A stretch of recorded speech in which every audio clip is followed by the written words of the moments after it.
So Dan, welcome to FrightFest. You're here with Bambi: The Reckoning, which you directed. This is obviously part of the Poonaverse, the Twisted Childhood universe. What was it about Bambi that made you want to come in and tell the horror version? Oh, it's a good question. I like moody stuff, but I also like somber stuff. So anything that's got like a real emotional core to it. So what I love about horror is really challenging characters and taking them to like dark places and hitting them in ways that you couldn't do in just a drama film. And Bambi, if we were going to make a Bambi horror film, it had to be emotional. It had to have that somber, sad tone, as well as the fun and the action. Like, it needs to know what it is, but it also needed to have that heart and that emotion, and that's what I knew I could bring to it.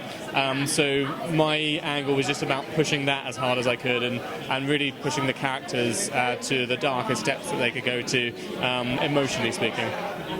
And obviously, Blood and Honey did so well. What do you think it is about these stories and making them dark that have got audiences so enraptured? Yeah, I think it's like conceptually like quite fun, and I think that's what the films do well to remember as well. Like, there's some really fun like gags. If there's a few moments in Bambi where it sort of raises its hat. It knows what it's doing. It knows this is, on surface level, potentially like crazy to take Bambi and turn him into like a raging killer, but also at the same time, I think there's a question mark that people have of like, well, what does it actually look like? What kind of kills and crazy deaths are people going to suffer at the hands of Bambi? And I think those sort of questions, excite in the audience's mind, and then hopefully these films deliver surprising answers.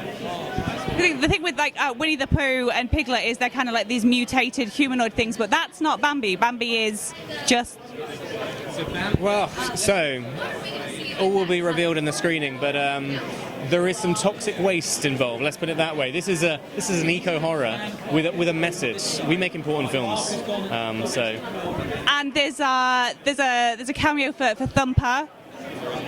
Are we going to get Flower in a sequel?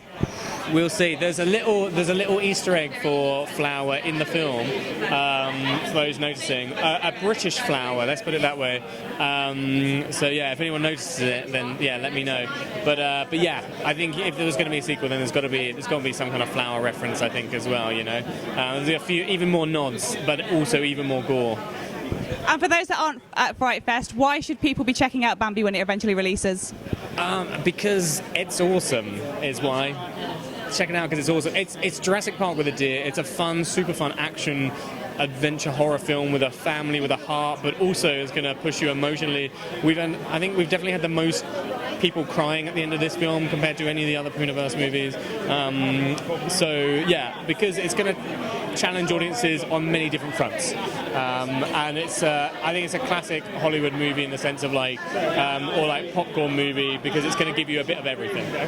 Well, best of luck with the screening. Thank you. Thank you so much. Thank you.